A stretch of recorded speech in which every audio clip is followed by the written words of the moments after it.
সন্ধ্যা নামতেই যেখানে শত শত ভক্তের ভিড় নেমে আসে। আজ তোমাদের দেখাবো আমাদের ছোট্ট গ্রামের মনসা পুজো। আর এই মনসা পুজোটা ঠিক কোথায় হয়ে থাকে তার প্রপার লোকেশনটাও আজকের ভিডিওতে শেয়ার করব। নমস্কার বন্ধুরা, আমি রাখি।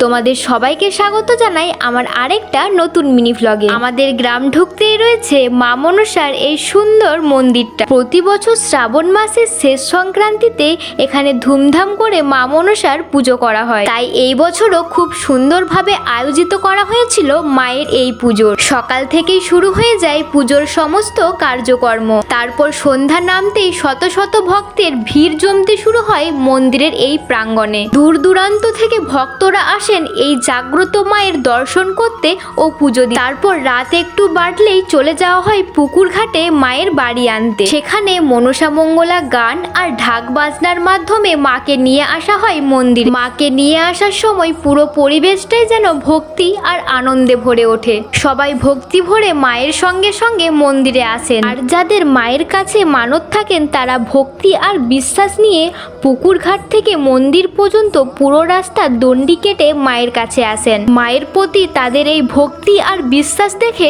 সত্যি মন ভরে যায়। তারপর সারা রাত 4 প্রহর ধরে চলতে থাকে মায়ের এই পুজো। আর এই একটা দিনকে ঘিরে আমাদের গ্রামের আত্মীয় স্বজনদের মিলন হয়। দূরে থাকা আত্মীয়রাও এই পুজো উপলক্ষে বাড়িতে আসেন। আপনারাও যদি মায়ের এই জাগ্রত মন্দিরটা দর্শন করতে চান তাহলে অবশ্যই একবার ঘুরে আসতে পারেন। মায়ের এই সুন্দর মন্দিরটা রয়েছে রাজনগর ব্লকের অন্তর্গত কোড়াডাঙ্গাল গ্রাম। আজকের মতন এখানে শেষ করছি। যদি আজকের এই ছোট্ট মিনি ভ্লগটা তোমাদের একটুও ভালো লেগে থাকে তাহলে অবশ্যই একটা লাইক, কমেন্ট আর শেয়ার করে দিও। এমন আরও সুন্দর ভিডিও দেখতে পেজটাকে ফলো করে সাথে থেকো। টাটা।